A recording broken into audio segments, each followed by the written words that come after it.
In the headlines, Jigawa records 29 new deaths as toll from flooding tops 90. Panic as bomb explosion rocks Jalingo. Reps ASU to meet on Tuesday over face-off with government. And on the foreign scene, world leaders attend state funeral, bid final farewell to Queen Elizabeth. Hello and welcome to Trust News Update. I'm Darshan Hussaina Usman.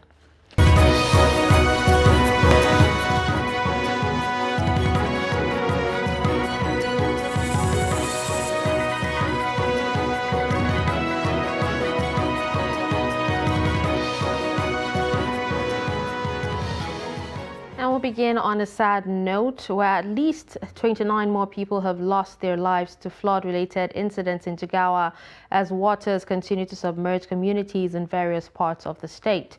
This brings to 92 the death toll from such circumstances, police authorities in the northwestern state have said. The public relations officer of the police command in Jigawa, Lowell Shisu, confirmed the figures on Sunday. According to him, the deaths occurred mostly as a result of drowning, canoe mishaps, thunderstorms, and building collapses. Floods have continued to wreak havoc in Jigawa as more communities and farmlands are submerged in many parts of the state. We speak to the Executive Secretary, Jigawa State Emergency Management Agency, Sani Yusuf Babura, who gives us an update. We are trying to, many people have been displaced by the two rivers we have in Jigawa, River Hadeja and the River Jamari. And many villages have been displaced. So we are trying to bring out the displaced people to the upper lands and camp them and provide food for them. This is what we are doing. And we are receiving donations or interventions from NEMA, National Emergency Management Agency. We have about 91 people now, and that one is ongoing because the plan is still going on, running across our local government. So we are just bringing the displaced people to the upper land so that we camp them and provide food, medicines, and so many things. All the requirements should be provided by us. Meanwhile, at least 9 people have been confirmed dead after drowning in different local government areas of Jigawa State over the weekend. The police spokesman in the state, DSP Lawan Shisu Adam, and his Nigerian Security and Civil Defense Corps counterpart, CSC Adamu Shehu, disclosed this to newsmen in Dutse. The victims, who are mostly related, drowned while trying to cross different streams or got trapped in a sand ditch. Reports say cases of boat mishaps and passengers drowning have been on the rise in the state in the last couple of weeks, with as many as 20 people already confirmed dead, apart from the recent 9 casualties. Akwa Ibom state government has ordered a probe into the collapse of a 4-story building barely a day after the incident occurred in Uyo, the state capital. The State Commissioner for Information and Strategy, Ini Ememobong, who disclosed this in a statement on Sunday, said the panel is to conclude its work within 1 month, and anyone found responsible for any wrongdoing will face the full wrath of the law. Meanwhile, Governor Udom Emmanuel has expressed his deepest condolences to the families whose relatives were trapped and eventually died in the building collapse, while wishing the survivors a quick recovery. On security, there was panic in Jalingo on Sunday after an explosive device suspected to be a bomb exploded in the Taraba state capital. The incident occurred in the morning at a location close to the Taraba State University, causing damage to some shops and residential buildings in the area. Eyewitnesses at the scene of the blast claimed that the bomb was planted behind a drinking joint. Although no life was lost, police have cordoned off the area to avert another blast just in case another device was planted nearby. No official comment on the incident from police or the state government. Residents on their part have expressed fears over what befell them or what could befall them again, saying Sunday's incident was the fourth explosion that had rocked the state since the beginning of the year. In politics, ahead of commencement of election campaign, a group called Arewa Solidarity Group convened an interfaith special prayers for security and peace to reign throughout the period. According to the group, the 2023 election is important to all Nigerians, hence they need to embark on this prayer for the successful polls. The report. It is an interfaith prayer where Muslims and Christians gathered to pray for the nation and the leaders.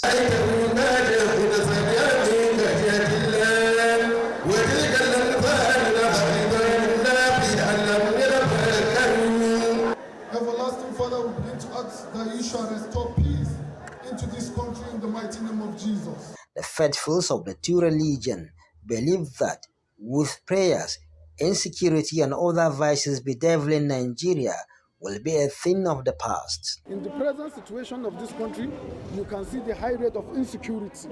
There is high rate of poverty. That is why we felt and we deemed it fit to come and pray together with the Muslims and ask for forgiveness of sins so that God will heal our country, Nigeria. If you have this understanding between Christian and the Muslim, there will be a peace in the state. There will be a peace in the country. So because all what we found ourselves into this now in this country, it is because of the ethnic and the tribalism and the religious that create all these things. So if we can scrape it all away and we come together, we have a one thinking and one decision between Muslim and the Christian, we will have a peace in the country. Other participants at the prayer session also seek divine intervention for the peaceful conduct of the 2023 elections. We pray and we make our country to be settle down and make all this insecurity and this election that is coming now. May Allah subhanahu wa ta'ala to give us power to make it successful. Yeah, we are here today to pray to Allah, and by the grace of Allah, God will help us. The electorate are admonished to shun any form of violence during campaigns. Bello Musa, Trust TV News, Kaduna. Governor of Kogi State, Yahaya Bello, has been appointed as the National Youth Coordinator of the Tinubu Shatima Presidential Campaign Council. Presidential candidate of the All Progressives Congress, Asiwaju Bola Tinubu, who signed the letter announcing the appointment, stressed that Bello deserved the post owing to his impressive political achievements and his exemplary leadership. Former Governor of Lagos State expressed confidence that the Kogi governor will do his best to help the party run an effective, message-driven campaign which would lead to victory in the 2023 presidential election. In his acceptance letter, Bello pledged to deploy all in his capacity, working alongside the presidential candidate to ensure victory for the APC in the 2023 general elections. He described Tinubu as a great Nigerian who exemplifies transformational leadership and good governance. Party members and analysts described the appointment as a big boost for the campaign, considering the important place of youths in the 2023 elections and the impressive youth-targeted campaigns Bello conducted before the primary elections. 5 days after the Niger State Road Maintenance Agency fixed the bridge that collapsed along Minna-Bida Road, it has collapsed again. Many travelers, including those attending the Etu Nupe's 70th birthday last Monday, had to return home following the collapse of Sabongida Bridge less than 40 kilometers to Bida town. One of the commercial drivers, Idris Muhammad, told our correspondents that motorists had to take shortcuts through villages, while some of them had diverted to Bida, Ushishi, Zungeru to come to Minna. The contract for reconstruction of Minna-Bida Bridge or road had been awarded to an indigenous contractor since 2018 at the cost of 24 billion naira, and the work has not attained 30% completion. The State Commissioner of Works, Muhammad Sani Lafia, could not be reached on telephone. One factor that makes the habit of smoking, especially cigarettes, hard to break is because tobacco contains the very addictive chemical nicotine, which the body or the human body quickly gets used to. Despite the health implications of smoking, many in the society cannot do without it, as it has become part of their daily lives. This report, sent by Abubakar Abdullahi and presented from our studio, x-rays how smokers handle addiction vis-a-vis the health implications. The report. Smoking to many is a daily routine, especially among people between the ages of 25 to 64 years, who form the highest smoking range, while people aged 18 to 24 are the lowest population of smokers in the world. Although no significant benefit is attached to smoking, many wonder why smokers make cigarette intake a habit. Sometimes it's friends, that is mingle around with friends, sometimes going out in social gathering, or sometimes others just feel like to smoke just to catch fun. He agrees that despite being addicted to the habit, counseling and other measures can make smokers quit the habit. The Director, Public Health, Nasarawa State Ministry of Health, Dr. Adamu Ibrahim, attributed the habit to peer pressure, social class, and experimental purposes, among others. People could start smoking for different reasons. Some, they just want to belong, to a group of people that, to a social class sort of. And if the social class are populated by people that smoke, they will smoke. For instance, going to clubs, you see a lot of people smoking, and then you are also there, and the tendency is for you to say, okay, let me also smoke. Dr. Adamu, who also said only few are aware of the health implications, explained that majority of the smokers require some level of help to enable them quit smoking. Majority of smokers may not actually have an idea of the risk they are exposed to in adopting that habit. However, because we also have health professionals that smoke, so you will not say those people smoke for want of knowledge. They have the knowledge. So few people know the dangers of smoking, but they still smoke. But majority of people do not know the dangers of smoking. He also speaks on measures to take when trying to quit smoking. Well, the first things about quitting smoking is that people need to understand the dangers associated with smoking in the first place. If they understand the dangers inherent in smoking, then I think we'll go halfway into the journey.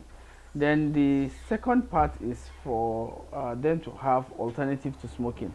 And in the therapy for quitting smoking, there are different alternatives. We have what we call pharmacological and non-pharmacological substitutes for smoking. But whatever method you want to adopt, it has to be in what we call a stepwise or a gradual manner.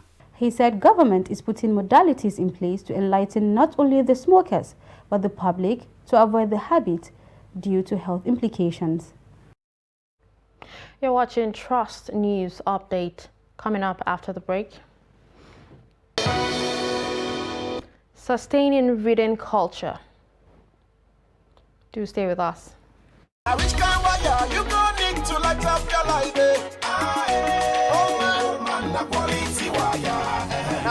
cable you gon' need to light up your house, eh? Oh man, quality cable. Coleman quality. Coleman wire. Coleman durable. Coleman cable. Coleman tank. Coleman cable for any kind of project. Now Coleman be the best. Come and see. Now Coleman be the best. Coleman won't light up your line, eh? Now Coleman be the best. Come and see. Now Coleman be the COLEMAN. Quality. Durable. Oh yeah. Now Coleman be the baba.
Trust TV, documenting the Nigerian story.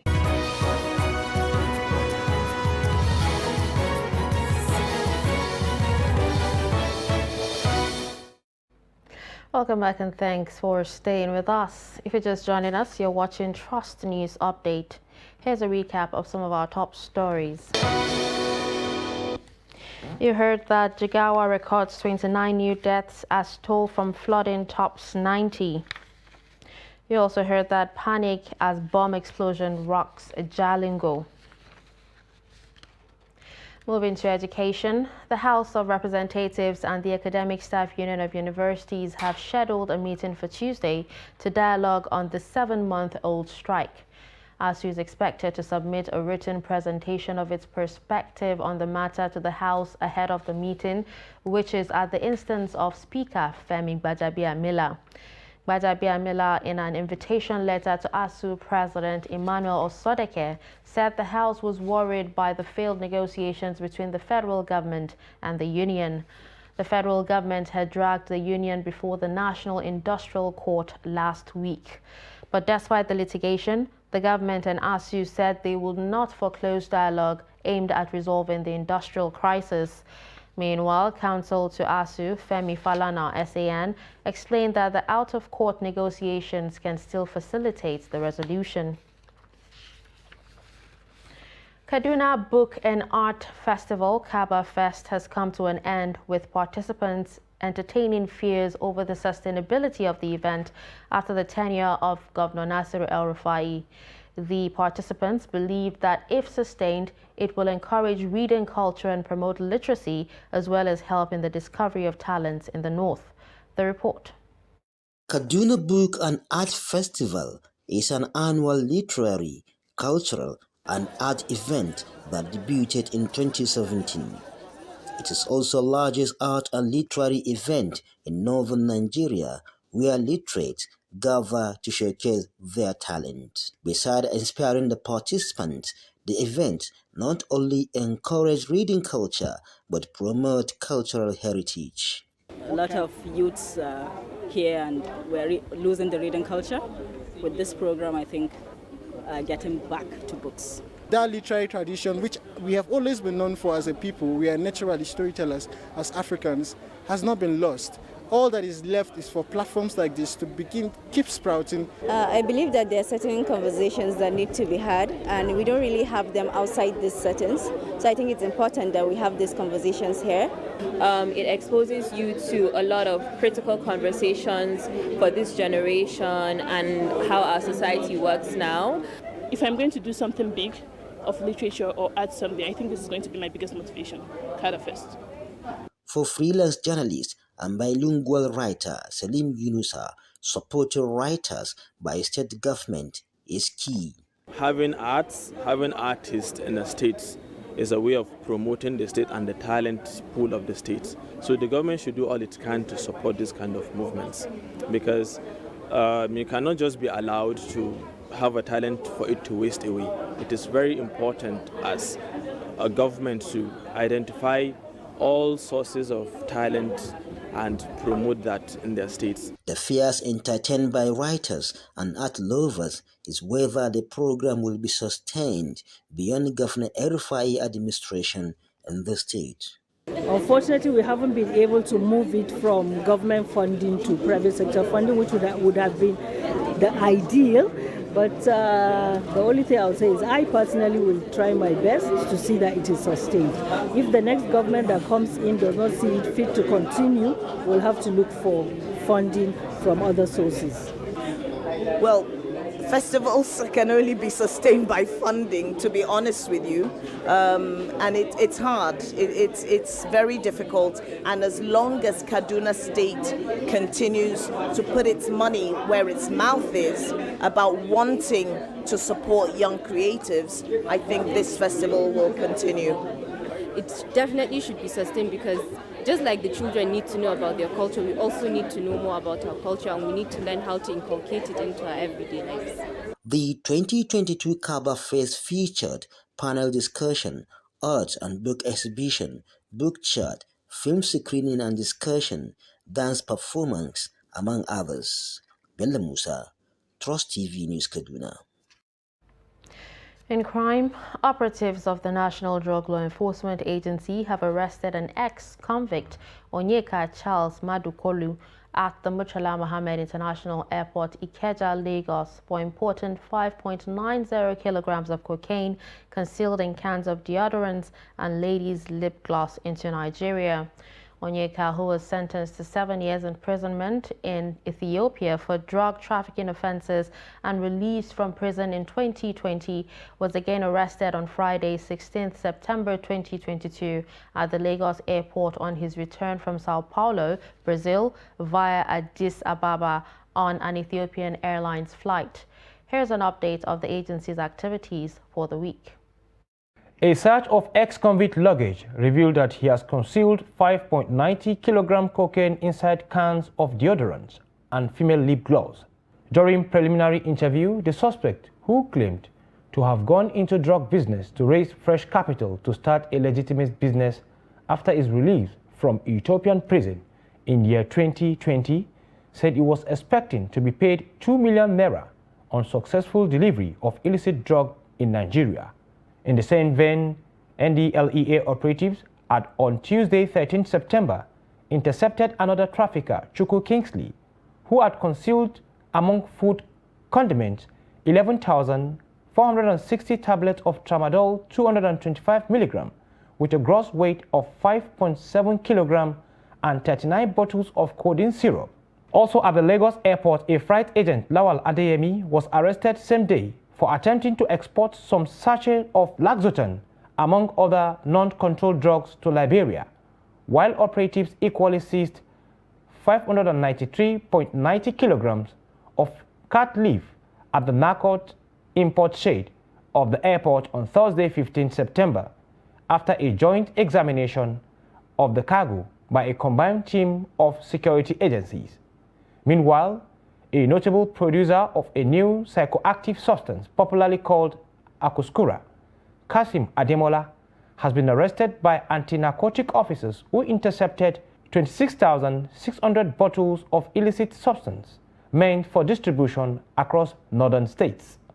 In Kogi State, operatives on patrol along Okene-Abuja Expressway on Saturday, 17 September, intercepted a J5 vehicle coming from Onitsha en route Kaduna, Zaria, with 18 pieces of pump-action rifles and 1,300 cartridges, while the two suspects conveying the arms and ammunition, Chukudi Aronu, 51, and Shuaibu Gambo, 23, were arrested. In Kaduna, the Nigerian Labour Congress says its position on the removal of petrol subsidies has not changed. NLC President Ayuba Waba, who made the clarification in a statement in Abuja, said the union's position was that local public refineries must work and 100% importation of refined petroleum products must stop. These demands, he said, were contained in a workers' charter of demands which the organized labor would be using to engage the political process. It would be recalled that Festus Keyamo, campaign spokesperson of the presidential campaign of APC, had asked the NLC to come out clean on its stand on fuel subsidy.